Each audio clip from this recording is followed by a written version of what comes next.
Congressman Henry Cuellar represents Laredo and part of the Valley in Washington, and he wants more taxpayer money earmarked for both the Health and Homeland Security departments. But critics want the money funneled straight out of the country. Here's Channel 5's Thambi Verma.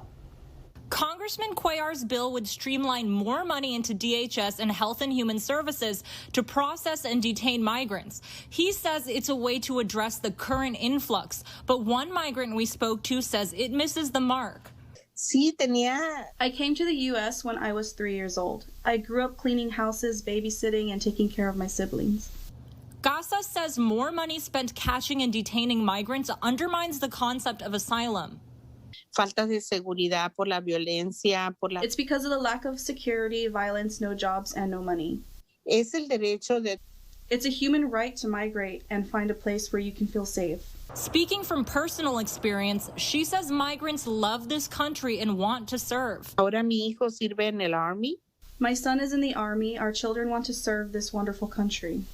Congressman Cuellar says this bill would provide Health and Human Services and DHS access to more money. He says some agencies are running out of ways to help with migration.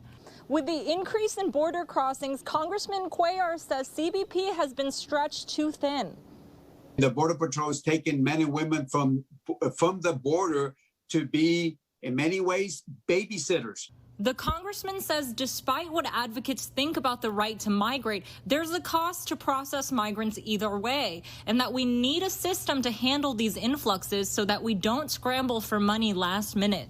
We should have the Department of Homeland working with the Department of Health and Human Services and any other agencies ready to handle the large surge of people coming in. But advocates from the Texas Civil Rights Project say another issue with the bill is that it doesn't address the root cause. Individuals coming from Central America are fleeing climate change. They're fleeing political instability. And all of these things have still yet to have been addressed. According to the Congressional Research Service, this fiscal year we have 18% less monetary aid going into Latin America and the Caribbean, much of which goes to security efforts. Instead, we should be considering how can we make it so that, perhaps instead of a Department of Homeland Security, we have a Department of New Americans. Congressman Cuellar's team says the bill has been filed, but there's still no date as to when the bill will be debated on in Congress. Thambi Verma, Channel 5 News.